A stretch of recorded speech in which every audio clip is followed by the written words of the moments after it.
Hi hello అండి. అందరూ ఎలా ఉన్నారండి? బాగున్నారండి? నాకైతే అస్సలు బాగోలేదండి. అందుకనే ఈ 15 రోజుల నుంచి కూడా వీడియోస్ అయితే పెట్టలేదు. ఈ రోజైతే అలా పైకి లేచానండి. బాడీ పెయిన్స్ అయితే వదలలేదు. ఫీవర్ అయితే తగ్గింది. హెల్త్ గురించి ఎంత మంచి మంచి అలవాట్లు చేసుకున్నప్పటికీ అప్పుడప్పుడు మన శరీరం అనారోగ్యానికి లోనవుతూ ఉంటుందండి. నేను కూడా అదే విధంగా ఈ 15 రోజుల నుంచి చాలా బాధపడ్డానండి. వీడియోస్ కూడా అస్సలు పెట్టలేకపోతున్నాను. ఈ రోజు నుంచి అయితే వీడియోస్ వస్తూ ఉంటాయండి. ఇంతకుముందు ఎలా నన్ను ఆదరించారో అలాగే ఆదరిస్తారని అయితే ఆశిస్తున్నానండి.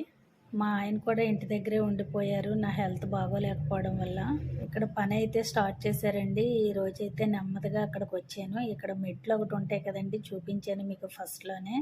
ఆ మెట్లు ఎక్కడానికైతే నా తల ప్రాణం తాకొచ్చిందండి. అయినప్పటికీ మా ఆయన డ్యూటీకి వెళ్ళమని నేను అలా వచ్చి నిలబడ్డాను ఒక అరగంట సేపు. ఎలా ఉన్నా కానీ పనులు ఆగవు కాబట్టి అలా ముక్కుతా మూలిగితే చేసుకోవడం తప్పదండి. అలా అని ఆరోగ్యాన్ని పక్కన పెట్టి ఇలాంటి పనులు చేయడం ముఖ్యం కాదండి. ముందు ఆరోగ్యం చూసుకున్న తర్వాతే ఏదైనాని.